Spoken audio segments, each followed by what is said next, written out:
Hi all, just ഒരു first rag എന്നുള്ള രീതിയിൽ ഒരു ടെക്സ്റ്റ് ബേസ്ഡ് റാഗ് ബിൽഡ് ചെയ്യുന്നതിനെ പറ്റിയിട്ടാണ്. റാഗ് എന്ന് പറഞ്ഞാൽ റിട്രീവൽ ഓഗ്മെൻറ്റഡ് ജനറേഷൻ എന്നാണ്. അതായത് നമ്മളൊരു കോണ്ടെക്സ്റ്റ് സെറ്റ് ചെയ്ത് കൊടുത്താൽ ആ കോണ്ടെക്സ്റ്റിനെ റെലവൻ്റായിട്ട് റെസ്പോണ്ട് ചെയ്യുന്ന ജസ്റ്റ് അതിൻ്റെ അടിസ്ഥാനത്തിൽ മാത്രം ആൻസേഴ്സ് ജനറേറ്റ് ചെയ്യും. ഗസ്സിങ്ങോ ഹലൂസിനേഷനോ ഒന്നും ഉണ്ടാവില്ല. നമ്മുടെ ആ കൊടുത്ത കണ്ടൻറ്റ് നോക്കി മാത്രം സംസാരിക്കും. ഓക്കെ, ഇവിടെ നമ്മൾ ഗൂഗിൾ കൊളാബും ഇത് കോഡ് റൺ ചെയ്യാൻ വേണ്ടിയിട്ടാണ്. ജസ്റ്റ് ഒരു പൈത്തൺ വെബ് ബ്രൗസറിൽ റൺ ചെയ്യുന്ന പോലെ ഒരു സാൻഡ് ബോക്സ് പോലെ വിചാരിക്കുക. അതിൽ GPU TPU എല്ലാം ഉണ്ട്. അത് കുറച്ചും കൂടി ഹയർ ലെവലാണ് കൊളാബിനെ കുറിച്ച്. പിന്നെ ഗ്രോക്ക് API കീ എന്തിനാണെന്ന് വെച്ചാൽ നമ്മുടെ ഒരു LLMനെ വിളിക്കുന്നുണ്ട്. അത് ഫ്രീ ആയിട്ട് നമുക്ക് കിട്ടും. ഇതിൽ കുറച്ച് ലിമിറ്റ്സ് ഉണ്ടാവും, പക്ഷേ അതുവരെ നമുക്ക് ഫ്രീ ആയിരിക്കും. അപ്പോൾ ഇത് രണ്ടും യൂസ് ചെയ്തിട്ടാണ് നമ്മളിന്ന് ബിൽഡ് ചെയ്യാൻ പോകുന്നത്. ജസ്റ്റ് ഒരു ടെക്സ്റ്റ് ബേസ്ഡ് റാഗ്. അപ്പോൾ അതിനായിട്ട് ജസ്റ്റ് ഞാനിതിൻ്റെ ലിങ്ക്സ് ഡിസ്ക്രിപ്ഷനിൽ കൊടുക്കാം. ഈ collab.research.com എന്നടിച്ചാൽ നിങ്ങൾക്ക് ഗൂഗിൾ കൊളാബ് കിട്ടും. ഞാൻ അതിനൊരു ലിങ്ക് കൊടുക്കുന്നുണ്ട്. ഞാനൊരു സ്ട്രക്ചർ സെറ്റ് ചെയ്ത് വെച്ചിട്ടുണ്ട്. ഓക്കെ, അപ്പോൾ ഈ ഒരു ലിങ്ക് ഞാൻ ഡിസ്ക്രിപ്ഷനിൽ കൊടുക്കാം. ഈ ഒരു ലിങ്ക് എടുത്താൽ നിങ്ങൾക്ക് ഫസ്റ്റ് കിട്ടുക ഇങ്ങനെ ആയിരിക്കും. ഓക്കെ, ഇതിലെങ്ങനെയാണെന്ന് വെച്ചാൽ നിങ്ങളുടെ ഫസ്റ്റ് റാഗ്, അതായത് ജസ്റ്റ് ഒരു 6 സ്റ്റെപ്പിൽ നിങ്ങൾക്ക് റാഗ് കാണാൻ പറ്റും, എങ്ങനെയാണ് റാഗ് വർക്ക് ചെയ്യുന്നതെന്നുള്ളത്. അപ്പോൾ റാഗ് എന്താണെന്ന് ജസ്റ്റ് ഇവിടെ ഒരു ഡിസ്ക്രിപ്ഷൻ പോലെ കൊടുത്തിട്ടുണ്ട്. ലോഡ്, ചങ്ക്, എംബഡ്, റിട്രീവ്, ജനറേറ്റ്, ഇതാണ് സ്റ്റെപ്സ്. ഓക്കെ, നിങ്ങൾക്ക് ഇതിൽ റൺ ചെയ്യുന്നതിന് പകരം നിങ്ങൾ നിങ്ങളുടേതായിട്ടുള്ള ഡാറ്റ കൊടുത്തതിന് ശേഷം റൺ ചെയ്യുക. അപ്പോൾ ഇത് എഡിറ്റ് ചെയ്യുമ്പോൾ ഇതിൽ സേവ് ചെയ്യാൻ പറ്റില്ല. അപ്പോൾ കൺട്രോളേഴ്സ് അടിക്കുമ്പോൾ സേവ് കോപ്പി എന്ന് കൊടുത്താൽ മതി. അങ്ങനെ പുതിയൊരു കോപ്പി വന്നതാണിത്. ഇതിൽ നിങ്ങൾക്ക് എന്ത് ചേഞ്ചസ് വേണമെങ്കിലും വരുത്താം. ഓക്കെ, ഇപ്പോൾ ഇവിടെ എല്ലാം ഫുട്ബോളിൻ്റെ ഇത് കോപ്പി പോയിട്ടുണ്ട്. അപ്പോൾ ജസ്റ്റ് ഞാൻ അവിടെ നിന്ന് എടുക്കുകയാണെങ്കിൽ ഈ ഒരു ഡാറ്റ എനിക്കവിടെ വേണം, നിങ്ങൾക്ക് കാണിച്ചു തരാൻ വേണ്ടിയിട്ട്.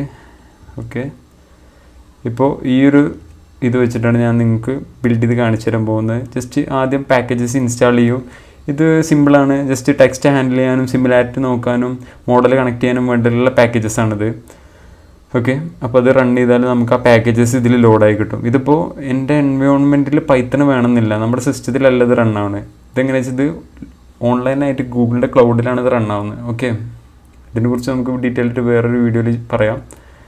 ഇപ്പോൾ ജസ്റ്റ് ഗൂഗിൾ കൊളാബ് എന്ന് മനസ്സിലാക്കിയാൽ മതി. ഇതിലിപ്പോൾ പാക്കേജസ് ഡൗൺലോഡ് ആവുന്നുണ്ട്. ഈ റൺ ബട്ടൺ ക്ലിക്ക് ചെയ്താലാണ് റൺ ആവുക. ഇപ്പോൾ 16 സെക്കൻഡ്സ് കൊണ്ട് ഇത് റൺ ആയിട്ടുണ്ട്. ഓക്കെ, ഞാൻ പറയാൻ വിട്ടുപോയത് റൺ ചെയ്തപ്പോൾ. അപ്പോൾ ഇനി നെക്സ്റ്റ് സ്റ്റെപ്പ് നമ്മൾ ഡാറ്റ ലോഡ് ചെയ്യണം. നിങ്ങൾക്ക് നിങ്ങളുടേതായിട്ടുള്ള കോളേജിനെ പറ്റിയിട്ടോ നിങ്ങളുടെ പോർട്ട്ഫോളിയോനെ പറ്റിയിട്ടോ എന്ത് വേണമെങ്കിലും കൊടുക്കാം. ഓക്കെ, ഇപ്പോൾ ഒരു ഫുട്ബോൾ ബോട്ട് നമ്മളിവിടെ ക്രിയേറ്റ് ചെയ്തു. അടുത്ത സ്റ്റെപ്പ് എന്ന് പറയുന്നത് അത് ചങ്കിയാണ്. അപ്പോൾ ഇത് കാണിച്ചു തരാൻ വേണ്ടിയിട്ട് ഞാൻ 20 വേർഡ്സാണ് ചങ്ക് ചെയ്തിട്ടുള്ളത്. ഓവർലാപ്പ് 5, അതായത് ഓരോ ചങ്ക്സിലും 20 വേർഡ്സ്. പിന്നെ ഈ 20 വേർഡ്സിൻ്റെ ഈ ലാസ്റ്റത്തെ 5 വേർഡ്സ് അടുത്ത ചങ്കിൽ കയറി വരും. ഓക്കെ, അങ്ങനെയാണ് ഇപ്പോൾ ചെയ്തിട്ടുള്ളത്. ഇതിൽ 20 വേർഡ്സിൽ 120 വേർഡ്സ് കംപ്ലീറ്റ് ഉണ്ട്. അപ്പോൾ 8 ചങ്ക്സ്. ഓക്കെ, ഇതിലിനി അടുത്ത സ്റ്റെപ്പ് പറയുന്നത് എംബഡ് ആണ്. എംബഡ് എന്ന് പറഞ്ഞാൽ ജസ്റ്റ് സിമ്പിളായി പറയുമ്പോൾ ടെക്സ്റ്റിന് മെഷീനിന് കമ്പയർ ചെയ്യാവുന്ന നമ്പർ ഫോമാറ്റ്. അതായത് ഈ ഒരു മോഡൽ ഇതിനെ വെക്റ്റേഴ്സാക്കി മാറ്റും. ഈ ഒരു ചങ്ക്സിനെ വെക്റ്റേഴ്സാക്കി മാറ്റും. ചങ്ക്സ് ആക്കണത് എന്തിനാണെന്ന് വെച്ചാൽ ജസ്റ്റ് സ്പ്ലിറ്റ് ചെയ്ത് സൈസ് കുറക്കാൻ വേണ്ടിയിട്ട്. ഒരു വലിയ ഡോക്യുമെൻ്റൊക്കെ ട്രെയിൻ ചെയ്യുമ്പോൾ ചങ്കാക്കിയിട്ടാണ് ട്രെയിൻ ചെയ്യുക. ഓക്കെ, അപ്പോൾ എന്നിട്ട് ഇത് റിട്രീവ് ചെയ്യണത് ഇത് റൺ ചെയ്യണം. ഈ ഒരു സെക്കൻഡ് സ്റ്റെപ്പ് റൺ ചെയ്തതിന് ശേഷം നമ്മൾ തേർഡ് സ്റ്റെപ്പ് റൺ ചെയ്യണം. ഓക്കെ, ഇതിവിടെ കംപ്ലീറ്റ് ആയിട്ടുണ്ട്. എംബഡിങ് കംപ്ലീറ്റ് ആയതാണ് ഇവിടെ വരുന്നത്. അതിനുശേഷം നമ്മളിത് ജസ്റ്റ് റിട്രീവ് ചെയ്യണതിൻ്റെ ഈ കോസൈൻ സിമിലാരിറ്റി വെച്ചിട്ട് റിട്രീവ് ചെയ്യണം. അതായത് ഈ ക്വസ്റ്റ്യന് ഏറ്റവും മാച്ചായിട്ടുള്ള ഒരു ചങ്ക് എടുത്ത് വന്നതാണിത്. ഇത് നമ്മളിവിടെ കണ്ടില്ലേ, ഈസ്റ്റ് സ്കോർ ബൈ എന്നുള്ള ഒരു ചങ്ക് ഇവിടെ കണ്ടില്ലേ. ഈ ഒരു ഈസ്റ്റ് സ്കോർ ബൈ എന്നുള്ള ഈ ഒരു ചങ്ക് എടുത്തു വന്നിട്ടുണ്ട്. ഓക്കെ, അപ്പോൾ ഏറ്റവും റെലവൻ്റ് ആയിട്ടുള്ളൊരു ചങ്ക് ഇതാണ്. അതുകൊണ്ട് എടുത്തു വന്നു കോസൈൻ സിമിലാരിറ്റി വെച്ചിട്ട്. ഇനി അടുത്തത് ഈ ഗ്രോക്കിൻ്റെ API കീ സെറ്റ് ചെയ്തിട്ട് നമ്മളിവിടെ കൊടുക്കണം. ഈ ലാസ്റ്റ് സ്റ്റെപ്പിൻ്റെ മുമ്പായിട്ട് ചെയ്യേണ്ട സംഭവം അതാണ്. ഓക്കെ, ഇതിലിപ്പോൾ ഗ്രോക്ക് API കീ ഞാനിവിടെ ഓൾറെഡി എൻ്റെ മുമ്പത്തെ പ്രൊജക്റ്റിൽ ഉണ്ടായിരുന്നു. അത് കയറി വന്നതാണ്. നിങ്ങൾ ആഡ് ന്യൂ സീക്രട്ട് കൊടുത്തിട്ട് ഈ ഗ്രോക്ക് API കീ, ഇപ്പോൾ ഗ്രോക്ക് API കീ ഇല്ലെങ്കിൽ ഇങ്ങനത്തെ എറർ അടിക്കും. ഓക്കെ, ഇപ്പോൾ ഞാൻ ഗ്രാൻഡ് ആക്സസ് കൊടുത്തില്ല, അപ്പോൾ ഇങ്ങനെ എറർ അടിക്കും. ഡസ് നോട്ട് ഹാവ് ആക്സസ് എന്നാണ് വന്നിട്ടുള്ളത്. നിങ്ങളുടെ ഈ ഒരു API കീ കാണാൻ പറ്റില്ല, കാരണം നിങ്ങളുടെ നോട്ട്ബുക്കിൽ മുമ്പ് കൊടുത്തിട്ടില്ല. ഇപ്പം ഞാനിവിടെ ആക്സസ് കൊടുത്താൽ എനിക്കിതിവിടെ കിട്ടും. നിങ്ങളെന്താ ചെയ്യേണ്ടതെന്ന് വെച്ചാൽ ഈ ഗ്രോക്ക് APIക്ക് ഇവിടെ നെയിം കൊടുക്കുക. വാല്യൂവിൻ്റെ അവിടെ console.grok.com കയറിയാൽ ഞാൻ 2 ലിങ്ക്സും കൊടുക്കാം. നിങ്ങളിത് സൈൻ ഇൻ ചെയ്യണം. സൈൻ ഇൻ ചെയ്യാത്തവർ API കീസ് എടുക്കുക. ഇവിടെ ക്രിയേറ്റ് API കീ എന്ന് കൊടുത്തിട്ട് നിങ്ങൾ എന്തെങ്കിലും ഒരു നെയിം കൊടുക്കുക.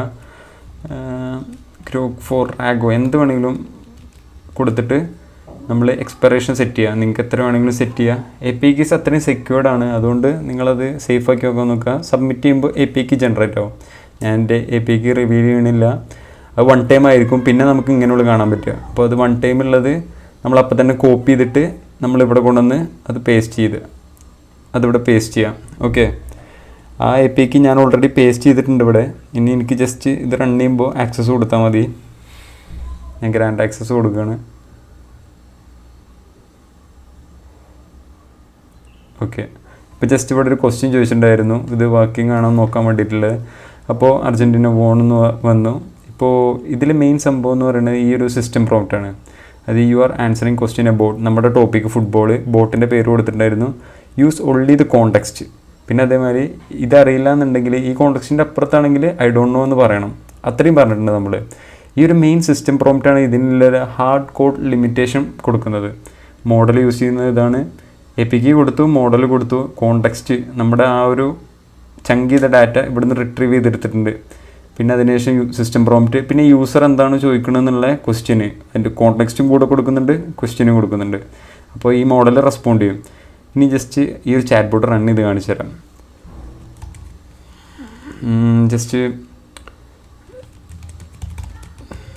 ഫുട്ബോളിനെ കുറിച്ച് ഞാൻ ചോദിച്ചു. ഫുട്ബോളൊക്കെ തെറ്റിച്ചടിച്ചിട്ടുള്ളത്. ഓക്കെ, അപ്പോൾ റെസ്പോണ്ട് വന്നു. എബൌട്ട് ക്രിക്കറ്റ് എന്ന് ചോദിക്കണം. ഐ ഡോണ്ട് നോ എന്ന് പറഞ്ഞു. ഇപ്പോൾ ടെന്നീസ് എന്ന് ചോദിച്ചാൽ ഐ ഡോണ്ട് നോ പറഞ്ഞു. അർജൻറ്റീനയെ കുറിച്ച് ചോദിച്ചാൽ അതിലുള്ള മാത്രം, അതായത് കണ്ടോ അർജൻറ്റീന വോൺ എന്നാണ് പറഞ്ഞത്. അതായത് അർജൻറ്റീന എന്താണെന്നോ അങ്ങനെയൊന്നുമല്ല പറഞ്ഞത്. ഇപ്പോൾ ബ്രസീൽ എന്ന് ചോദിച്ചാൽ ബ്രസീലിന് നമ്മൾ കൊടുത്ത ഡാറ്റ മാത്രം വരും. Has von world cup 5 times. ഇനി സ്പെയിന് നമ്മൾ കൊടുത്തിട്ടില്ല, അപ്പോൾ സ്പെയിനിൻ്റെ വരില്ല. പിന്നെ അങ്ങനെ ഏത് കൊടുക്കുകയാണെന്നുണ്ടെങ്കിലും അതിനെക്കുറിച്ചുള്ള ഡാറ്റ നമുക്ക് കിട്ടില്ല. കാരണം ഈ ഒരു കോണ്ടെക്സ്റ്റിലുള്ള മാത്രമേ കിട്ടുക. ഓക്കെ, ഇനി ജസ്റ്റ് യെല്ലോ കാർഡിനെ കുറിച്ച് ചോദിച്ചു നോക്കാം നമുക്ക്. കണ്ടോ യെല്ലോ കാർഡ് അതിലുണ്ടായതുകൊണ്ട് വന്നു. ഇനി ജസ്റ്റ് ഇത് ക്വിറ്റ് ചെയ്യാൻ ക്വിറ്റ് എന്ന് കൊടുത്താൽ ഇത് സ്റ്റോപ്പ് ആവും. ഇത്രയും സംഭവങ്ങളാണുള്ളത്. ഇനി ഇതിൽ കുറച്ച് ചാലഞ്ചസ് നിങ്ങൾക്ക് തന്നിട്ടുണ്ട്, നിങ്ങൾക്ക് ട്രൈ ചെയ്ത് നോക്കാം. ഈ ടെമ്പറേച്ചർ ഇത് എന്തിനാണ്, ടോപ്പ് കെ എന്തിനാണ്, അതൊക്കെ നിങ്ങൾ ടോഗിൾ ചെയ്ത് അതിൻ്റെ ആ ഒരു ട്യൂണിങ് എന്താണ്, റെസ്പോൺസിൽ വരുന്ന മാറ്റങ്ങൾ എന്തൊക്കെയാണ്. നെക്സ്റ്റ് വേർഡ് പ്രഡിക്ഷൻ ആണുള്ളത്. അപ്പോൾ ആ ഒരു വേർഡ് പ്രഡിക്ഷനെ എഫക്റ്റ് ചെയ്യുന്ന സംഭവങ്ങളത്. അപ്പോൾ ഈ ചലഞ്ചസ് നിങ്ങൾ നോക്കിയിട്ട് നിങ്ങൾ തന്നെ ട്രൈ ഔട്ട് ചെയ്ത് നോക്കുക. അപ്പോൾ ഓക്കെ.